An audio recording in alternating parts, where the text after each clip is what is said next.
نحمده ونصلي على رسوله الكريم أما بعد فأعوذ بالله من الشيطان الرجيم بسم الله الرحمن الرحيم ونفخ في الصور فصعق من في السماوات ومن في الأرض إلا من شاء الله ثم نفخ فيه أخرى فإذا هم قيام ينظرون وأشرقت الأرض بنور ربها ووضع الكتاب وجيء بالنبيين والشهداء وقضي بينهم بالحق وهم لا يظلمون ووفيت كل نفس ما عملت وهو أعلم بما يفعلون ونفخ في الصور اور پھونکا جائے گا سور میں فصعق من في السماوات ومن في الأرض پس بے ہوش ہو جائیں گے جو آسمانوں میں ہیں اور جو زمین میں الا من شاء اللہ مگر جسے اللہ نے چاہا ثم نفخ فیہ اخری پھر پھونکا جائے گا اس میں دوبارہ فَإِذَا هُمْ قِيَامٌ يَنظُرُونَ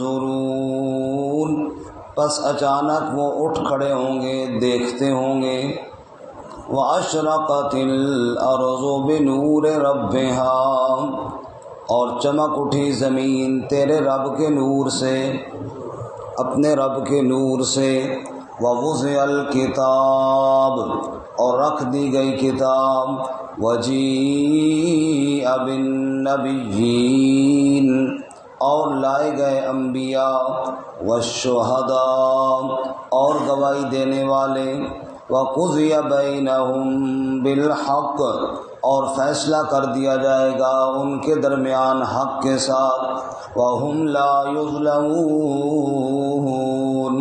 اور وہ ظلم نہ کیے جائیں گے وَوُفِّيَتْ كُلُّ نَفْسٍ مَا عَمِلَتْ اور پورا بدلہ دیا جائے گا ہر نفس کو جو اس نے عمل کیا وَهُوَ أَعْلَمُ بِمَا يَفْعَلُونَ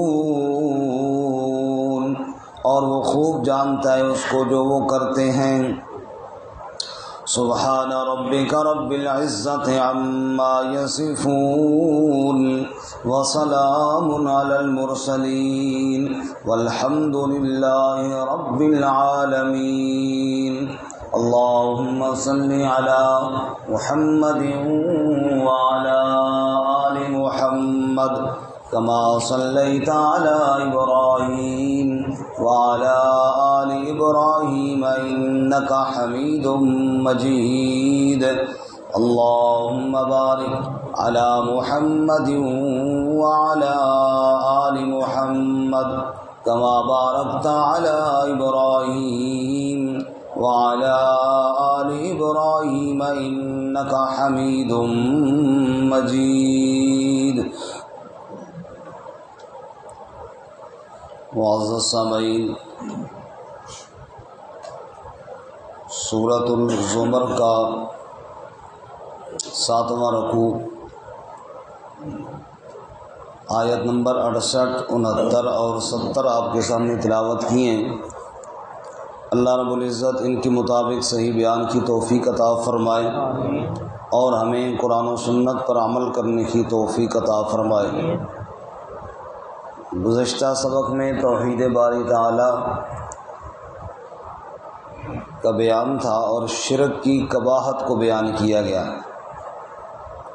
اللہ کے علاوہ کسی اور کی عبادت کیسے کی جائے، جبکہ اللہ نے صاف اپنے انبیاء سے بھی کہہ دیا ہے جس نے بھی شرک کیا اس کے اعمال ضائع ہو جائیں گے۔ اور اگر یہ بات نہیں مانتے تو آج کے سبق میں ہے، ایک دن آنے والا ہے جو فیصلے کا دن ہے، اور اس دن اللہ تعالیٰ فیصلہ فرما دیں گے، اور یہ دن قیامت کا ہے۔ ارشاد فرمایا وَنُفِخَ فِي الصُّورِ، سور پھونکا جائے گا، یعنی قیامت پر ایمان رکھو تاکہ تمہیں پتہ چلے کہ ایک فیصلے کا دن بھی آنے والا ہے۔ اور جو ایمان بالآخرہ ہے، آخرت پر ایمان، اس کے 5 درجے اور 5 حصے ہیں۔ نمبر 1 موت پر ایمان، نمبر 2 قبر پر ایمان جس کو برزخ بھی کہتے ہیں، نمبر 3 قبر سے اٹھنے پر ایمان، نمبر 4 حشر کے دن پر ایمان، اور نمبر 5 جنت اور جہنم پر ایمان۔ فرمایا یہ ایمان ضروری ہے، ایمان ہوگا تو تبھی تو پتہ چلے گا کہ ایک فیصلے کا دن ہے۔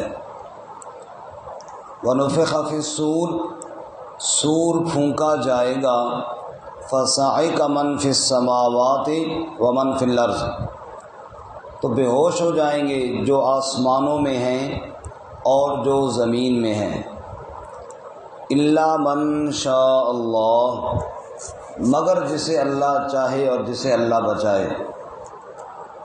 حدیث میں آتا ہے رسول اللہ صلی اللہ علیہ وسلم نے ارشاد فرمایا کہ انبیاء کو آپس میں ایسے نہ بڑھایا کرو کہ کسی کی فضیلت کم کر دی جائے۔ پھر آپ صلی اللہ علیہ وسلم نے ایک مثال دی کہ میں سب سے پہلے اٹھایا جاؤں گا، لیکن میں دیکھوں گا کہ موسیٰ علیہ السلام اللہ کے عرش کے ساتھ پایا پکڑ کر کھڑے ہوئے ہوں گے۔ سبحان اللہ۔ اب آپ نے فرمایا مجھے یہ نہیں معلوم کہ وہ اس بے ہوشی سے بچ گئے ہیں یا انہیں اللہ تعالیٰ نے جلدی ہوش دے دیا اور وہ کھڑے ہو گئے ہیں، مجھے یہ معلوم نہیں، کیونکہ دنیا میں طور پر موسیٰ علیہ السلام پر بے ہوشی آئی تھی۔ فَلَمَّا تَجَلَّى رَبُّهُ لِلْجَبَلِ جَعَلَهُ دَكًّا وَخَرَّ مُوسَىٰ صَاعِقًا، جب رب نے تجلی ڈالی تو موسیٰ علیہ السلام بے ہوش ہو کر گر پڑے تھے۔ تو بہرحال قیامت کا دن ہے اور سور پھونکا جائے گا۔ سور جو پھونکا گیا ہے اور اس پر جو ایمان ہے تو یہ ایک دفعہ ہے یا 2 دفعہ ہے یا 3 دفعہ ہے۔ 2 دفعہ تو بالکل واضح قرآن مجید میں ہے، جیسے کہ اس آیت میں بھی ہے ثم نفخ فیہ اخری، پھر دوبارہ پھونکا جائے گا۔ اب وہ جو پہلی دفعہ ہے کیا وہ صرف خوف زدہ کرنے کے لیے ہے، جیسا کہ سورۃ القصص میں ہے، نہ سورۃ النمل میں وَنُفِخَ فِي الصُّورِ فَفَزِعَ مَن فِي السَّمَاوَاتِ وَمَن فِي الْأَرْضِ، سور پھونکا جائے گا تو فضا خوف طاری ہو جائے گا، آسمانوں میں بھی اور زمین میں بھی۔ رسول اللہ صلی اللہ علیہ وسلم نے احادیث میں جیسا کہ فرمایا لوگ اپنے کام کاج میں مصروف ہوں گے کہ اچانک ایک آواز آئے گی جسے سن کر خوف طاری ہو جائے گا، اسی کو قرآن نے فضا کہا ہے، فَفَزِعَ مَن فِي السَّمَاوَاتِ وَمَن فِي الْأَرْضِ۔ اب یہاں پر مفسرین بعض تو کہتے ہیں کہ وہی جو خوف والا سور ہے وہی آواز بڑھتی جائے گی حتیٰ کہ فنا ہو جائے گا، اور بعض کہتے ہیں کہ فضا کا ذکر الگ ہے اور سائی کا ذکر الگ ہے۔ ایک وہ سور ہوگا جو خوف زدہ کرے گا، پھر دوسرا سور ہوگا جو فنا کر دے گا، پھر تیسرا ہوگا جو پھر دوبارہ اٹھائے گا، واللہ تعالی عالم۔ بہرحال وَنُفِخَ فِي الصُّورِ، رسول اللہ صلی اللہ علیہ وسلم نے بھی ارشاد فرمایا کیف انعم، کیسے میں دنیا کی نعمتوں سے لطف اندوز ہوں، کیسے دنیا کی لذتوں میں لگ جاؤں کہ اسرافیل علیہ السلام نے وہ نرسنگا اپنے منہ میں لے لیا ہوا ہے اور اپنا کان اللہ کے عرش کی طرف لگا دیا گیا ہے، کب انہیں حکم ملے اور وہ سور پھونک دے اور کائنات ختم ہو جائے۔ وَنُفِخَ فِي الصُّورِ، اور سور میں پھونکا جائے گا، اور اس کو سورۃ المدثر میں ایک اور تعبیر سے ذکر کیا، فَإِذَا نُقِرَ فِي النَّاقُورِ، فَإِذَا نُقِرَ فِي النَّاقُورِ، فرمایا ایک نرسنگے میں مارا جائے گا۔ نقرہ منقار یہ پرندے کی چونچ کو کہتے ہیں، جیسے پرندہ چونچ مارتا ہے ٹھک ٹھک ٹھک ٹھک ہوتی ہے، ایسے ہی فرمایا اس میں اندر آواز ماری جائے گی اور ایک دھماکہ ہوگا اور کائنات برباد ہو جائے گی، کائنات فنا ہو جائے گی۔ وَنُفِخَ فِي الصُّورِ، اور سور میں پھونکا جائے گا، فَصَعِقَ مَن فِي السَّمَاوَاتِ وَمَن فِي الْأَرْضِ، پس بے ہوش ہو جائیں گے، یعنی فنا ہو جائیں گے جو آسمانوں میں ہیں اور جو زمین میں ہیں۔ اور سورۃ الحج میں فرمایا یا ایھا الناس اتقوا ربکم، اے لوگو ڈر جاؤ اپنے رب سے، ان زلزلۃ الساعۃ شیء عظیم، بے شک قیامت کا زلزلہ بہت بڑی چیز ہے۔ یوم ترونہا، جس دن آپ دیکھیں گے اس کو، تذہل کل مرضعۃ عما ارضعت، کہ دودھ پلانے والی اپنے دودھ پیتے بچے کو بھول جائے گی، وَتَضَعُ كُلُّ حَمْلٍ حَمْلَهَا، حمل والیوں کے حمل گر جائیں گے، وَتَرَى النَّاسَ سُكَارَىٰ، اور خوف کا یہ عالم ہوگا کہ لوگوں کی حالت یوں ہوگی جیسے کوئی نشے میں ہے، وَمَا هُمْ بِسُكَارَىٰ، حالانکہ نشہ کوئی نہیں ہوگا، وَلَٰكِنَّ عَذَابَ اللَّهِ شَدِيدٌ، لیکن اللہ کا شدید عذاب، اللہ کا سخت ترین عذاب انہوں نے دیکھ لیا ہوگا۔ اس لیے ارشاد فرمایا وَنُفِخَ فِي الصُّورِ، سور میں پھونکا جائے گا، فَصَعِقَ مَن فِي السَّمَاوَاتِ وَمَن فِي الْأَرْضِ، آسمانوں والے بھی زمین والے بھی سب بے ہوش ہوں گے، إِلَّا مَن شَاءَ اللَّهُ، مگر جس کو اللہ چاہے، ثُمَّ نُفِخَ فِيهِ أُخْرَىٰ، پھر اس میں دوبارہ پھونکا جائے گا، فَإِذَا هُمْ قِيَامٌ يَنظُرُونَ، اچانک وہ سب اٹھ کھڑے ہوں گے اور پھر دیکھتے ہوں گے۔ اور اسی کو سورہ یاسین میں بیان کیا، وَنُفِخَ فِي الصُّورِ فَإِذَا هُمْ مِنَ الْأَجْدَاثِ إِلَىٰ رَبِّهِمْ يَنْسِلُونَ، سور پھونکا جائے گا، سب قبروں سے اٹھ کر محشر کے میدان کی طرف جا رہے ہوں گے، اور زبان پر ہی جملہ ہوگا، کہہ رہے ہوں گے یا ویلنا من بعثنا من مرقدنا، ہائے افسوس کس نے ہمیں قبروں سے اٹھا دیا۔ جواب آئے گا ھذا ما وعد الرحمن وصدق المرسلون، رحمان کی بات، رحمان کا وعدہ وہ پورا ہونے کا دن آ گیا، نبیوں کی بات سچی ہونے کا دن آج آ گیا ہے، لہذا اٹھو اور سب محشر کے میدان کی طرف دوڑ پڑو۔ اور سورۃ النازعات میں اللہ فرماتے ہیں انسان جو منکر ہے نا قیامت کے، وہ کہتے ہیں یقولون اَإِنَّا لَمَرْدُودُونَ فِي الْحَافِرَةِ، دوبارہ نئی تخلیق میں کیسے اٹھائے جائیں گے، اَإِذَا كُنَّا عِظَامًا نَخِرَةً، جب بوسیدہ ہڈیاں ہو جائیں گی پھر کیسے اٹھیں گے۔ اللہ فرماتے ہیں وہ کہتے ہیں قَالُوا تِلْكَ إِذًا كَرَّةٌ خَاسِرَةٌ، یہ لوٹنا تو بڑے خسارے والا ہوگا، یہ تو ان کی باتیں ہیں نا۔ رب کہتے ہیں میری بات بھی سنو، فَإِنَّمَا هِيَ زَجْرَةٌ وَاحِدَةٌ فَإِذَا هُمْ بِالسَّاهِرَةِ، ایک ہی سخت آواز آئے گی، سب محشر کے میدان میں جمع ہو جائیں گے، کسی کی جرت نہیں ہے کہ کوئی انکار کر سکے، ایک ہی آواز، زجرہ، زجرہ کا معنی میں نے آواز کیا ہے، ویسے زجرہ کہتے ہیں ڈانٹ کو، نکلو اٹھو، بس سخت ڈانٹ ایک ہی آئے گی اور پھر کسی کی جرت نہیں ہوگی کہ وہ رک سکے، سب محشر کے میدان میں، کھلے میدان میں، وقال رسول اللہ صلی اللہ علیہ وسلم یحشر الناس یوم القیامہ حفاتا عراتا غرلا او کما قال رسول اللہ صلی اللہ علیہ وسلم. ارشاد فرمایا میرے مرشد کریم صلی اللہ علیہ وسلم نے، اکٹھے کیے جائیں گے لوگ قیامت کے دن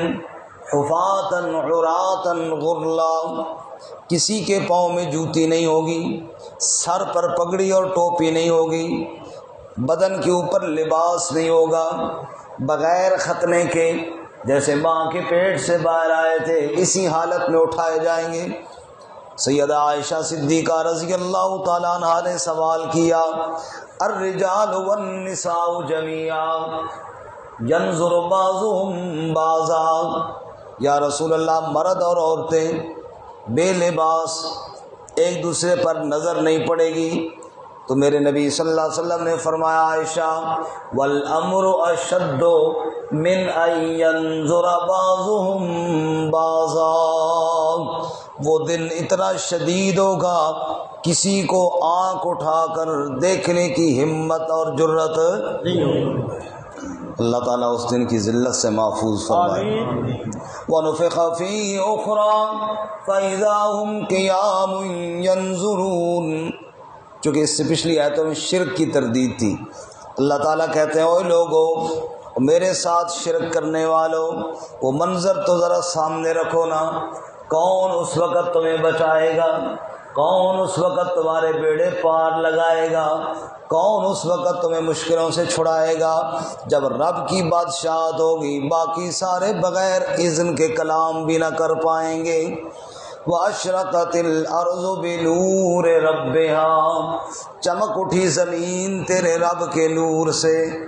یعنی جب محشر کا میدان لگے گا، بعض مفسرین کہتے ہیں زمین سے یہ دنیا کی زمین، جیسا کہ سورہ نور میں اللہ فرماتے ہیں اللہ نور السماوات والارض مثل نورہ کمشکاۃ فیہا مصباح المصباح فی زجاجہ الزجاجۃ کأنہا کوکب دری یوقد من شجرۃ مبارکۃ زیتونۃ لا شرقیۃ ولا غربیہ. اللہ فرماتے ہیں پوری کائنات کا اجالا، آسمانوں اور زمین کی چمک سب اللہ کے نور کی وجہ سے ہے. سبحان اللہ. تجلی تیری ذات کی سو بسو ہے، تجلی تیری ذات کی سو بسو ہے، جدھر دیکھتا ہوں ادھر تو ہی تو ہے.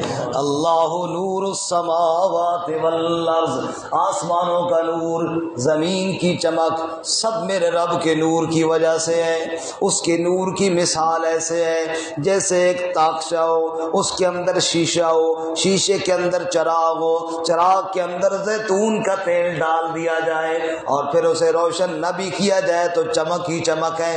جب روشن ہو جائے تو پھر نور علی نور ہو جاتا ہے، چمک ہی چمک ہو جاتی ہے.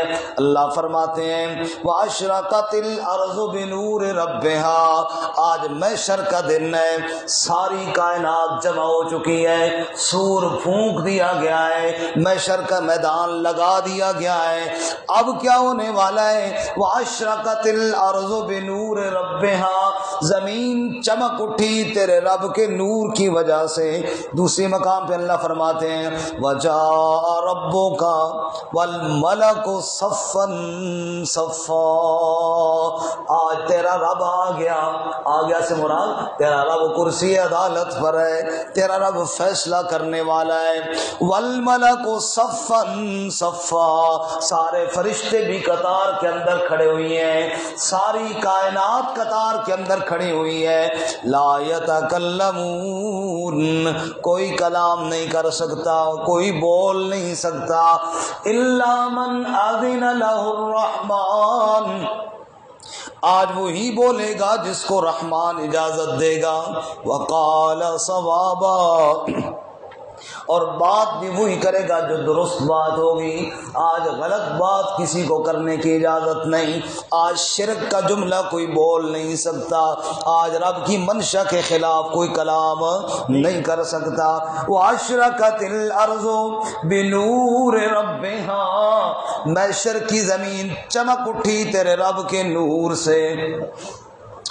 اور اس کو سورہ ابراہیم میں یوں بیان کیا، یوم تبدل الارض غیر الارض والسماوات وبرزوا للہ الواحد القہار۔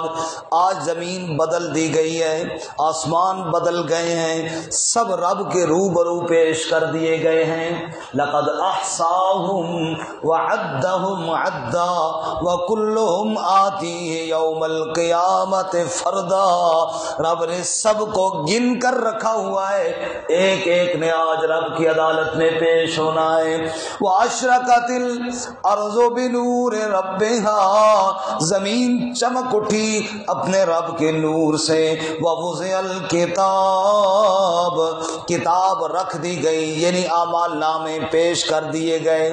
وَكُلَّ إِنسَانٍ الزمناہ طائرہ فی عنقہ، گردن میں لٹکا ہوا ہے جو کچھ دنیا میں کیا تھا، اور حکم ہوگا اقرأ کتابک، پڑھ لے اپنی کتاب کو، کفا بنفسک اليوم علیک حسیبا، جو کچھ تو نے دنیا میں کیا ہے ایک ایک چیز اس کے اندر درج ہے، پڑھ لے۔ پڑھنا شروع کرے گا، بے ساختہ چیخ پڑے گا اور کہے گا مال حاصل کتاب، یہ کیسی کتاب مجھے دے دی گئی ہے، لا یغادر صغیرۃ ولا کبیرہ، نہ صغیرہ گناہ چھوڑا اس نے نہ کبیرہ گناہ چھوڑا اس نے۔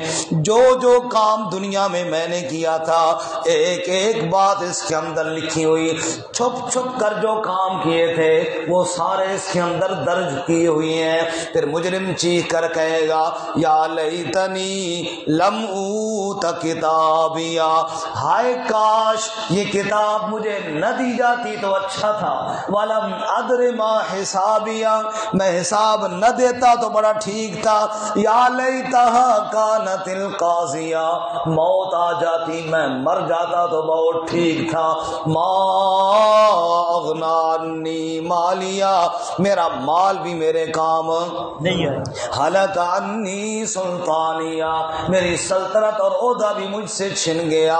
اللہ فرمائے خذوہ، پکڑو اس کو، فغلوہ، پھر جکڑو اس کو، ثم الجحیم صلوہ، دوزخ کی آگ کے اندر اس ظالم کو پھینک دو۔ یا اللہ اس کا جرم کیا ہے؟ فَإِنَّهُ كَانَ لَا يُؤْمِنُ بِاللَّهِ الْعَظِيمِ، اس کے دل میں اللہ کی عظمت ہی کوئی نہیں تھی۔ وَلَا يَحُضُّ عَلَىٰ طَعَامِ الْمِسْكِينِ، مسکین کے کھانے کی طرف کبھی اس نے ترغیب بھی نہیں دی۔ اللہ فرماتے ہیں وَأَشْرَقَتِ الْأَرْضُ بِنُورِ رَبِّهَا، زمین چمک اٹھی اپنے رب کے نور سے، یہ محشر کا دن ہے۔ وَوُضِعَ الْكِتَابُ، کتاب رکھ دی گئی، اعمال نامہ پیش کر دیا گیا۔ وَجِيءَ بِالنَّبِيِّينَ وَالشُّهَدَاءِ، اور لائے گئے انبیاء اور لائے گئے گواہیاں دینے والے، وہ اللہ کے پاک بندے جنہوں نے دنیا میں اللہ کا پیغام سنایا تھا، لوگوں نے ان کا مذاق اڑایا تھا، لوگوں نے ان کو پتھروں کے ساتھ مارا تھا، اپنے شہروں سے نکال دیا تھا، جو جو ان کے ساتھ کیا، چاہے انبیاء ہوں چاہے انبیاء کے ورثاء ہوں۔ وَجِيءَ بِالنَّبِيِّينَ وَالشُّهَدَاءِ، سب کو لایا جائے گا۔ اور اللہ کریم دوسرے مقام پر کیا فرماتے ہیں؟ فَكَيْفَ إِذَا جِئْنَا مِنْ كُلِّ أُمَّةٍ بِشَهِيدٍ وَجِئْنَا بِكَ عَلَىٰ هَٰؤُلَاءِ شَهِيدًا، اے میرے محبوب صلی اللہ علیہ وسلم، وہ کیسا منظر ہوگا جب ہم ہر امت کے نبی کو ان پر گواہ بنا کر لائیں گے اور آپ کی امت پر آپ کو پیش کریں گے۔ اللہ فرماتے ہیں وَقُضِيَ بَيْنَهُمْ بِالْحَقِّ، پھر فیصلہ حق کے ساتھ کر دیا جائے گا۔ جو جس نے دنیا میں کیا ہے آج اسے بدلہ مل جائے گا، یا جزا ملے گی یا سزا ملے گی۔ وَهُمْ لَا يُظْلَمُونَ، کسی پر زیادتی نہیں ہوگی، کسی پر ظلم، وہ ظلم نہ کیے جائیں گے۔ ظلم کا ایک معنی کمی والا بھی ہے، اور وَهُمْ لَا يُظْلَمُونَ، کسی کے اجر میں کمی نہ کی جائے گی، اجر بھی بڑھ چڑھ کر دیا جائے گا اور سزا بھی جرم کے مطابق دی جائے گی، ظلم زیادتی کسی پر نہ ہوگا۔ وَوُفِّيَتْ كُلُّ نَفْسٍ مَا عَمِلَتْ، پورا پورا بدلہ ہر نفس کو دیا جائے گا جو اس نے کیا۔ وَهُوَ أَعْلَمُ بِمَا يَفْعَلُونَ، اور اللہ تو خوب جانتا ہے جو کرتے رہے ہیں دنیا میں، جو کیے ہیں۔ عمل نامے پیش نہ بھی ہوں، اللہ کو تو پتہ ہے، پھر بھی فرشتے گواہیاں نہ بھی دیں، وَهُوَ عَالِمُ، سب سے بڑی گواہی تو رب کی ہے نا، وَهُوَ عَالِمُ بِمَا يَفْعَلُونَ، وہ خوب جانتا ہے، حالانکہ فرشتے بھی گواہیاں دیں گے۔ زمین کا وہ ٹکڑا بھی بولے گا جس کے اوپر اللہ کی نافرمانی کی گئی تھی، يَوْمَئِذٍ تُحَدِّثُ أَخْبَارَهَا بِأَنَّ رَبَّكَ أَوْحَىٰ لَهَا، وہ ٹکڑا بھی گواہی دے گا، ہاتھ پاؤں بھی بول کر گواہی دیں گے، اعمال نامے بھی ہوں گے، فرشتے بھی ہوں گے، یہ ساری باتیں ہیں۔ رب کہتا ہے وَهُوَ أَعْلَمُ بِمَا يَفْعَلُونَ، اگر ان میں سے کوئی بات نہیں ہو، رب تو جانتا ہے نا، رب تو سب کی باتوں کو جانتا ہے۔ اللہ تعالی ہم سب کو موت سے پہلے موت کی تیاری کی توفیق عطا فرمائے۔ میں